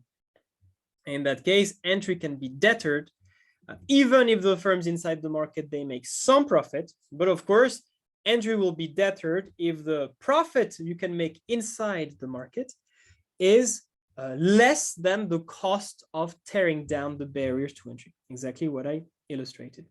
All right, honestly, the diagrams are not very interesting. Frankly, you can pretty much skip them. But if you have a perfectly contestable market, remember that The only way, if you want to discourage the entry of new firms, the only way you can achieve that is by making zero profit, normal profit, and you make normal profit when you charge a price equal to the average cost. So when the average revenue is equal to the average total cost. So this would be the quantity and the price that you should charge to discourage the entry of new firms into the market. Okay, normal profit. So yeah, in that case, you can discourage any entry. In an imperfectly contestable market, this would be a bit different because there are some barriers to entry. So it's still possible to make some profit. So don't ask me how I chose Q star. It's random. Okay, it could be anywhere. But basically, Q star would be the level of output at which it's going to be a long sentence. So, and I know this is late, so pay attention. So basically, Q star would be the level of output at which I make the largest possible profit, and such that the profit that I make is less than the cost of tearing down the barriers to entry. Or to put it simply, this would be the level of output at which the profit that I make is equal to the cost of entering the market. So in that case, if you are a firm outside the market, if you have to choose whether or not to enter, you are indifferent between entering the market and staying outside, all right? Because tearing down the barriers to entry costs you exactly this amount. Once you are in the market, you receive exactly this amount. So basically net zero, and living outside it is also not going to change your situation, net zero. So you would be indifferent between staying outside and entering the market. All right. So really about contestable market theory, there is not much that you should say to your students, apart from the idea that, yes, even if you have just a few businesses in a market, they might be unable to charge a high price simply because there is just a very strong threat from firms outside the market. And if you charge a high price, this would just attract them, and you don't want to attract them into your market. So you charge a low price so they stay out. So even if it feels like, even if it seems like you have a strong market power because you have a large market share, you can't really use it. You can't really take advantage of it and charge a high price because you are afraid of other firms entering the market and competing with you. That's the basic idea behind contestable market theory. Any questions? Yeah, I have a question. Yes, Caitlin. I saw the PPT, one PPT said in perfect contestable market, firms can earn normal profit, neither productive or allocative efficiency achieved. But I think the perfect competition is perfect contestable, right?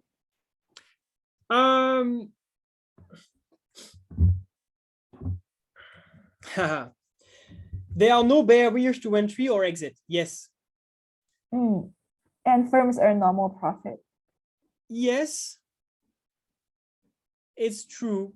The thing is that this theory is more focused on situations where, well, it's more realistic. I should say it's more relevant to situations where you have just a few businesses, a few firms inside the market. Because again, we have this is why I started by explaining what this theory tries to explain. Okay, it tries to explain situations where we look at the market and we see, hey, there are only just a few firms, but they charge a very low price. So that's why this theory is mostly relevant for industries in which you have a few big businesses, a few businesses with large market shares. Can we regard perfect competition as a perfectly contestable market? Yes, in the sense that there are no barriers to entry or exit. Does it make much sense? Not really, because again, that's not really what this theory was designed for. Okay, it's not really designed to explain why firms behave competitively, charge low very price, if there is a lot of competition inside the market. Do you understand my point, Caitlin? Yeah. But but what you say makes sense. It's okay to regard perfect competition and monopolistic competition, actually, as perfectly contestable markets because there are no barriers to entry or exit. And we saw that in the long run, there will be normal profit for everyone because as soon as there is a positive profit or negative profit, there will be firms leaving or entering the market. So it makes sense. That being said, I remember there's a past paper question. The question is, the theory of contestable markets can be applied to. The correct answer is monopolistic competition, monopoly, and oligopoly. It doesn't mention perfect competition, but the explanation said the theory can be used for any market structure. So that's why I think, what about perfect competition? Well, let's have a look at the MCQs, right? Yeah. I don't have I know exactly what you are describing. You remember the question? Yeah. I remember, and I really don't like to teach this part of the syllabus because yes, I find that sometimes MCQs are a bit unclear about that because really, for example, I remember that sometimes, if I remember, it's very, very slow. I don't know what's going on. I remember there was a question about contestable market theory, and they said a monopoly can be a contestable, but it doesn't really make sense because by definition, a monopoly has very high barriers to entry. So by definition, a monopoly is not only about having it's not only about having just one firm. It's also about having very high barriers to entry. So to me, you should never say that a monopoly can be contestable. Okay, just like an oligopoly, by definition, in an oligopoly, there are high barriers to entry. So if I had to make to answer an MCQ about what market structures, sorry, it's too slow. I don't have my VPN on. I wanted to look at some MCQs, so maybe I can find them here. Yes, I think I have them somewhere else. If I had to answer an MCQ about which market structures can be regarded as perfectly contestable, then I would answer perfect competition and monopolistic competition, because these are the two market structures with no barriers to entry or exit. But again, even saying that doesn't make much sense, because again, this is not really what this theory was about. It's not about markets with many sellers and many buyers. It's about markets with few buyers and sellers, but very low barriers to entry. All right, you see, I have some questions. Let's have a look at some MCQs. Okay. All right, what determines the contestability of a market? The cost of entry and exit? Yes. Yes, okay, so this one, okay, I'm happy with it, no problem.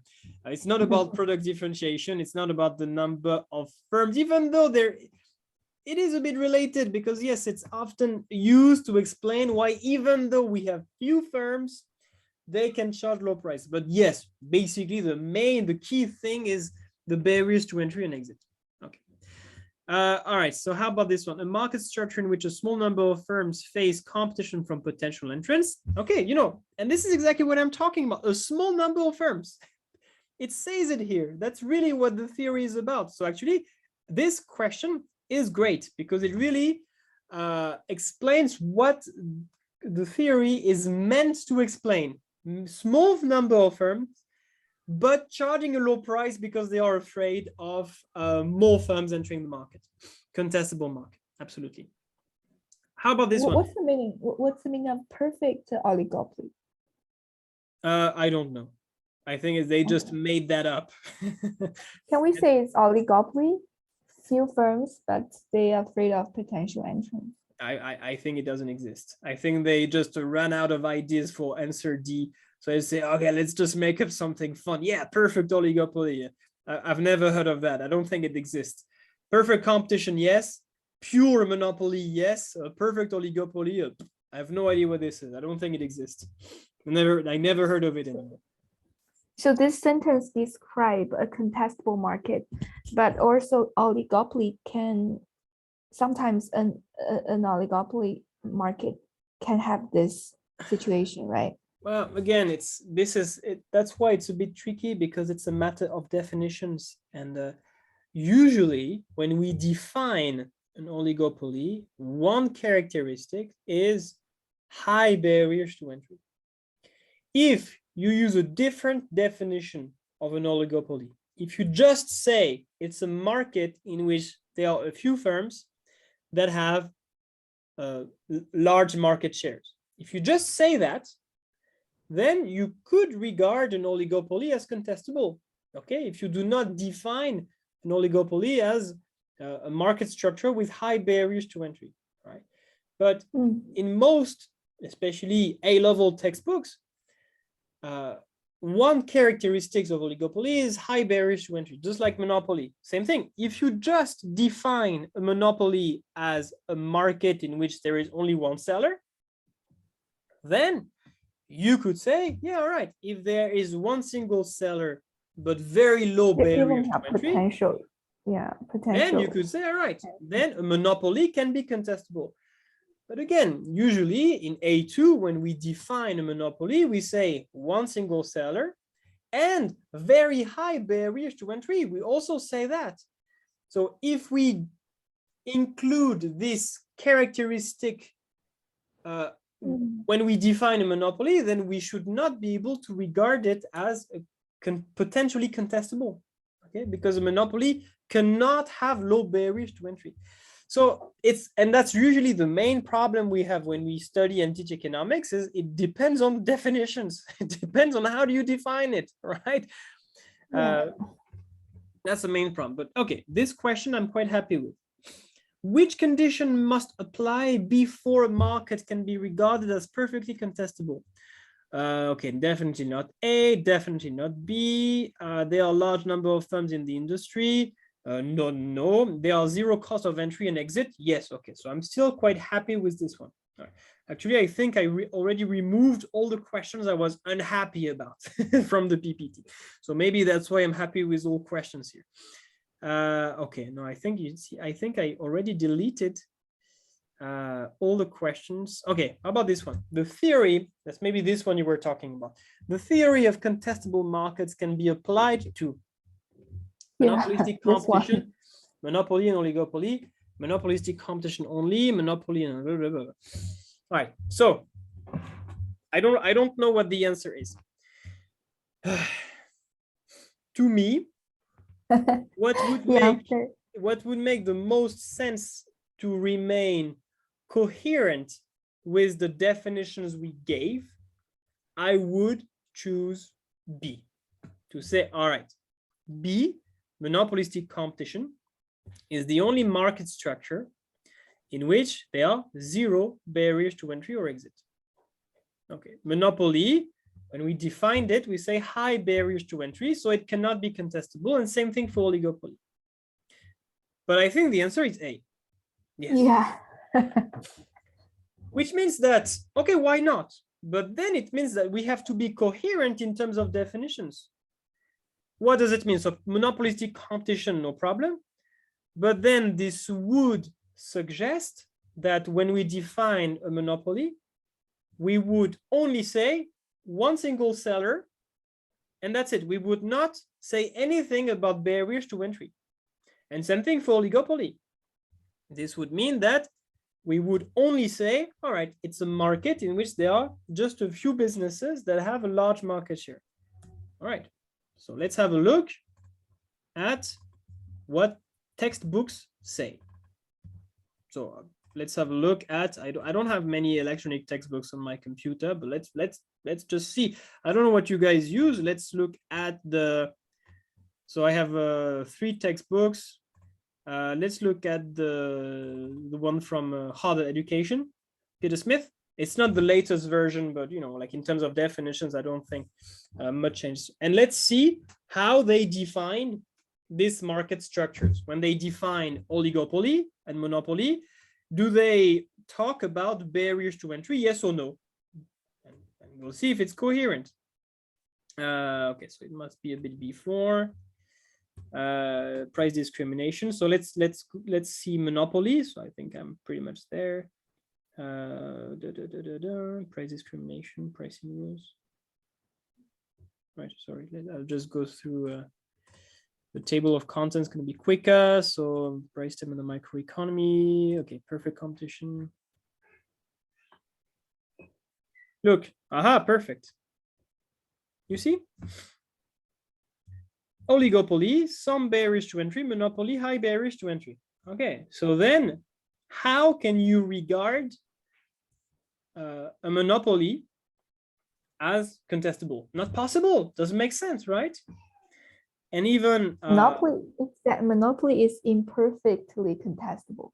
well, no, imperfectly would still mean very low. Okay, so here you have high barriers to entry. So no, it doesn't make sense to regard a monopoly as contestable. Same thing for oligopoly. When we define it, you see that we say there are some barriers to entry, and often we actually say they are usually quite high. So that's why it doesn't really make much sense. Let's have a look at another textbook. Let's look at the Bamford. And I really don't like those questions that are tricky, not because of understanding the content, but simply because of definitions.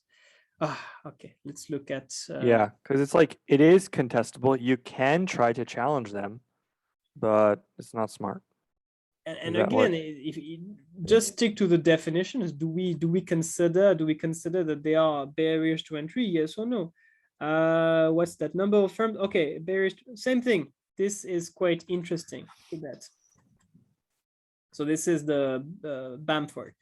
The same thing, monopoly, high barriers to entry. So clearly not contestable.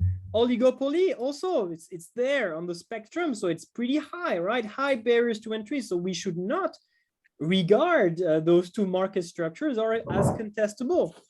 Last example, and all those textbooks, they are or were endorsed by Cambridge, right? At the time the questions were designed. So that's why I'm sometimes a bit upset about some MCQs. Is there anything else in this one? That's perfect competition, monopoly. Okay, so monopoly, they are, okay, so barriers to entry, yes, you see, same thing for monopoly, very high barriers to entry. So yeah, they are. So clearly, I don't know if there is like a page that or a table that summarizes the different industries, different market structures.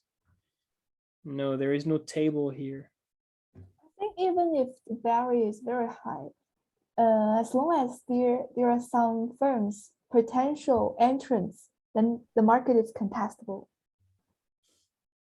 No, that's not the definition. Again, a market is contestable if it's easy to enter. Really, that otherwise doesn't make sense. If you have firms outside the market who want to enter, but the barriers to entry are very high, the market is not contestable. So that's why it doesn't really make much sense to consider that an oligopoly or a monopoly can be contestable. So yeah, this question that we saw here, this one, doesn't make sense. Honestly, it doesn't make sense. Should the answer be then monopolistic competition, because technically there's no barriers to entry in that? Well, yeah, to me at least this would make much more sense. But even that being said, again, it's not a very good description. It's not a very good application of the theory, and actually you see it here.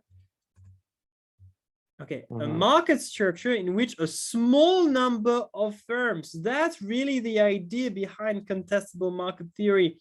They are only a few firms that have a large market share, but it's not an oligopoly. It's not a monopoly because they are very low barriers to entry. So I think the main mistake is just try to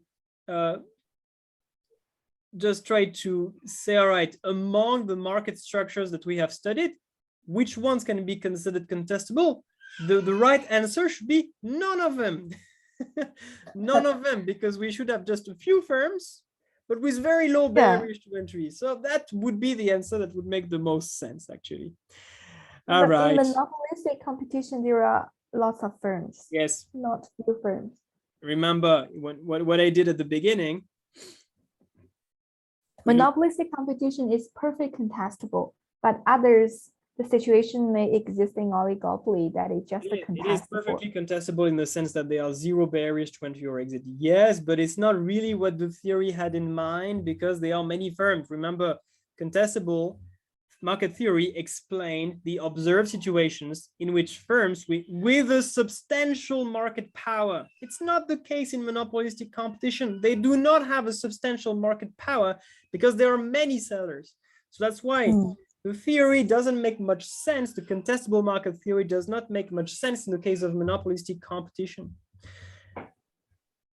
So yeah, did you guys understand my view on this? And do you understand my point about contestable market theory and what it really is about? What is the purpose of that theory and why it doesn't really apply to any of the market structure that we have studied previously?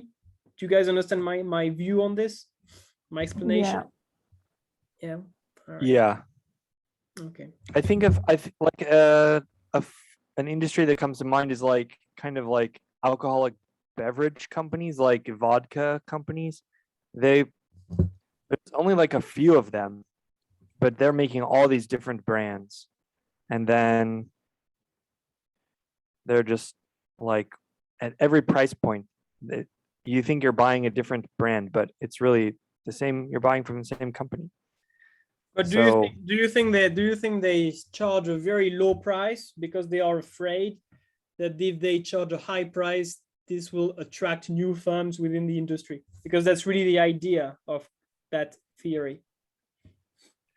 In a way, yes, because firms don't want to come into that industry, because then they're like, if they want to get in the vodka business, there's always a cheaper vodka, you know, there's always a vodka above and below.